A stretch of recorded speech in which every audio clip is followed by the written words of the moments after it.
Good morning everyone. आज इस video lecture में हम बायोइलेक्ट्रोड्स के बारे में एक बेसिक इंट्रोडक्शन को समझने की कोशिश करेंगे।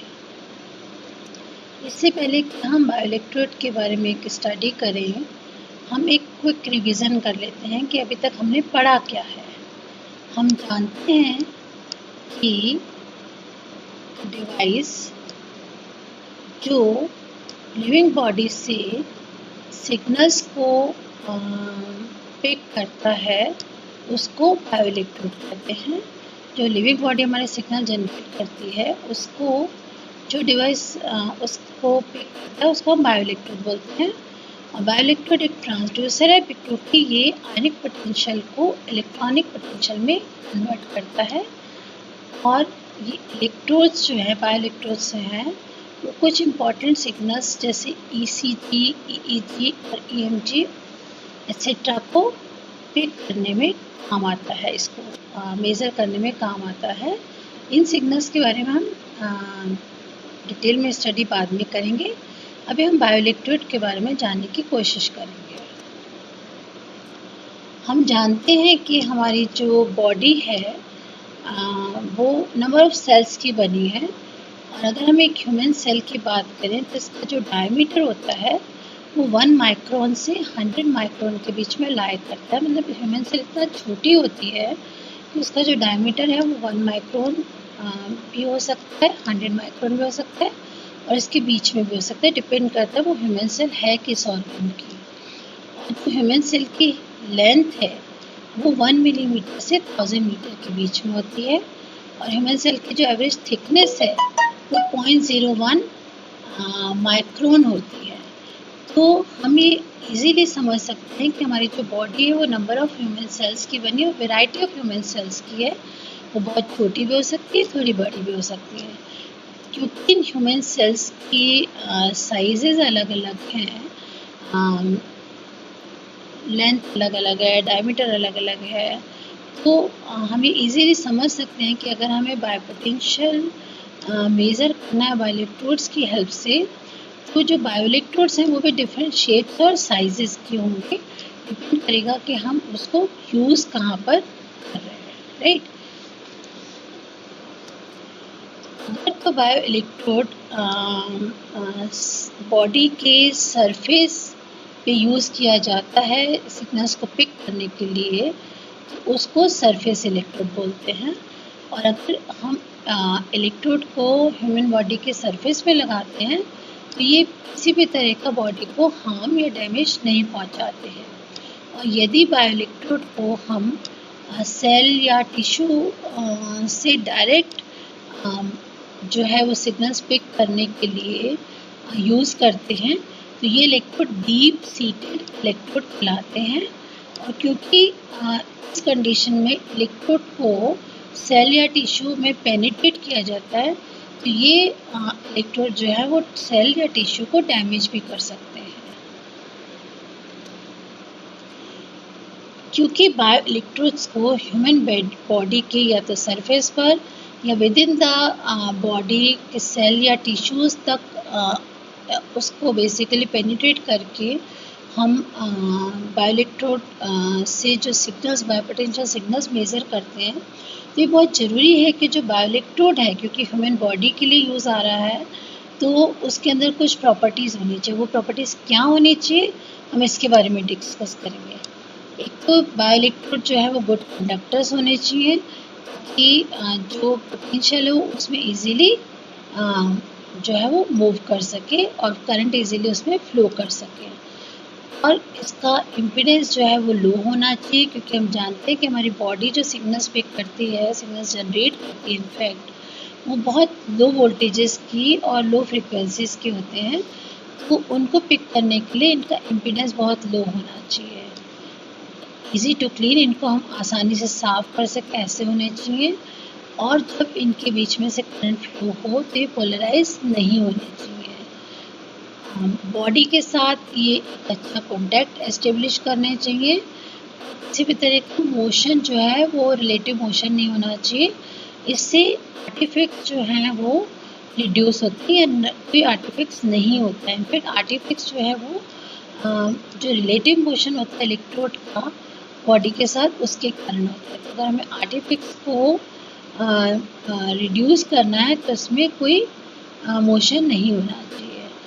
और बायोइलेक्ट्रोड्स जो है वो इस तरह के मटेरियल के बने होने चाहिए कि वो ना पेशेंट की स्किन पे या बॉडी पे कोई इचिंग ना करे, कोई स्वेलिंग ना दे और कोई डिस्कम्फर्ट ना दे। मीन्स ना तो कोई इचिंग होनी चाहिए, आई मीन कोई इरिटेशन नहीं होना चाहिए, कोई खुजली टाइप नहीं होनी चाहिए, कोई सूजन नहीं आनी चाहिए और आराम से पेशेंट उस को लंबे समय तक भी कैरी कर सके, ऐसे मटेरियल के बने होने चाहिए।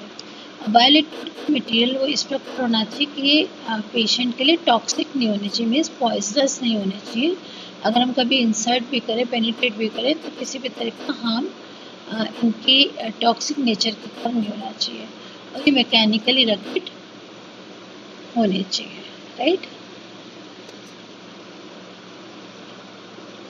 अभी तक हमने बायोइलेक्ट्रोड ह्यूमन सेल की साइज़ के बारे में जाना और हमने ये भी जाना कि बायोइलेक्ट्रोड जो सिग्नल्स को पिक कहाँ से कर सकते हैं, या तो विद इन द बॉडी कर सकते हैं या सरफेस से कर सकते हैं।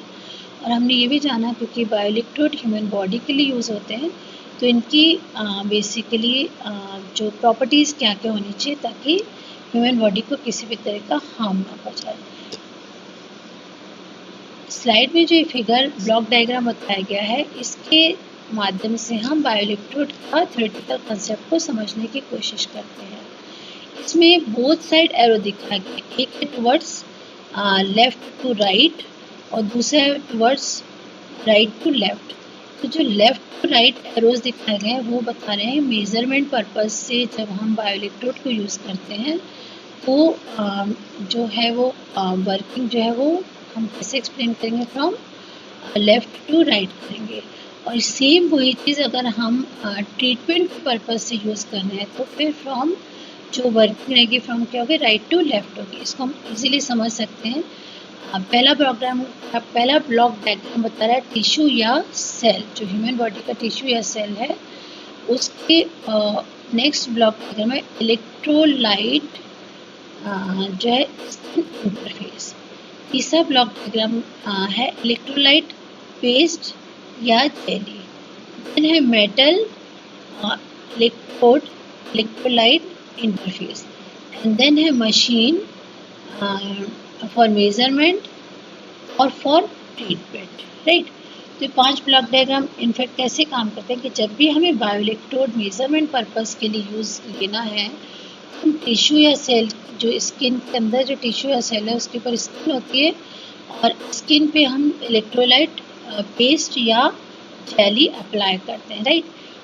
इन दोनों के बीच में टिश्यू या सेल और इलेक्ट्रोलाइट पेस्ट या जेली के बीच में इलेक्ट्रोलाइट इंटरफेस डेवलप हो जाता है और इस इलेक्ट्रोलाइट पेस्ट या जेली के बाद हम इलेक्ट्रोड जो है वो इम्प्लांट करते हैं। तो इलेक्ट्रोड उसके ऊपर फिट करते हैं या उसको टाइटन करते हैं। तो इस तरह से इलेक्ट्रोड जेली और इलेक्ट्रोड के बीच में metal electrode electrolyte interface develop हो जाता है, राइट। मेजरमेंट पर्पस से क्या है कि जैसे हमने पूरा सेटअप कर दिया तो जो भी हमारे टिश्यू या सेल सिग्नल्स जनरेट कर रहे हैं वो इस इंटरफेसिंग के माध्यम से इलेक्ट्रोड तक पहुंचता है और इलेक्ट्रोड फिर आगे जो भी मशीन जिससे हमें मेज़र करना है, रिकॉर्ड करना है, उसको जब इलेक्ट्रोड का आउटपुट दिया जाता है तो वो रिकॉर्ड कर लेता है। अगर सेम चीज़ हम ट्रीटमेंट पर्पस से यूज़ कर रहे हैं और हमें ट्रीटमेंट देना है टिश्यू या सेल को तो जो भी सिग्नल्स हम देना चाहेंगे विद हेल्प ऑफ इलेक्ट्रोड वो बेसिकली इस इंटरफेस के माध्यम से इलेक्ट्रोलाइट जेली से होते हुए उस टिश्यू तक पहुंचते हैं, राइट। तो इस ब्लॉक डायग्राम से हमने इजीली समझा कि बायोइलेक्ट्रोड का थ्योरेटिकल कंसेप्ट क्या है। अगर हम इस ब्लॉक डायग्राम को कंसीडर करें तो हम इजीली एक्सप्लेन कर सकते हैं कि बायोइलेक्ट्रोड की जो करेक्टरिस्टिक्स हैं वो किन पैरामीटर्स पर डिपेंड करते हैं। First, quality of electrode, second, quality of electrolyte means electrode की क्वालिटी कैसी है, वो प्रॉपर्टीज सारी जो हमें चाहिए वो रख रहा है कि नहीं रख रहा है, like low impedance, good conduction etcetera etcetera. और क्वालिटी ऑफ इलेक्ट्रोलाइट कैसा है, राइट। अगर इन दोनों की क्वालिटी अच्छी है तो मेटल इलेक्ट्रोलाइट इंटरफेस बहुत अच्छे से डेवलप होगा। और अगर इलेक्ट्रोलाइट की क्वालिटी बहुत अच्छी है तो इलेक्ट्रोलाइट स्किन इंटरफेस भी बहुत अच्छे से डेवलप होगा।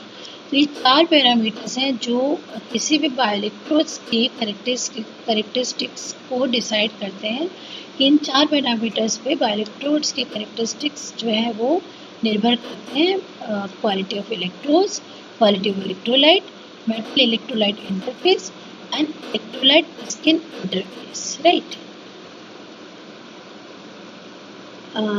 जैसा कि हम पहले पढ़ चुके हैं कि जो हमारी ह्यूमन सेल है उसका साइज़ अलग अलग होता है, अलग अलग ऑर्गन्स में अलग अलग होता है, उसमें उसका डायमीटर भी वेरी कर सकता है, उसकी लेंथ भी वेरी कर सकती है।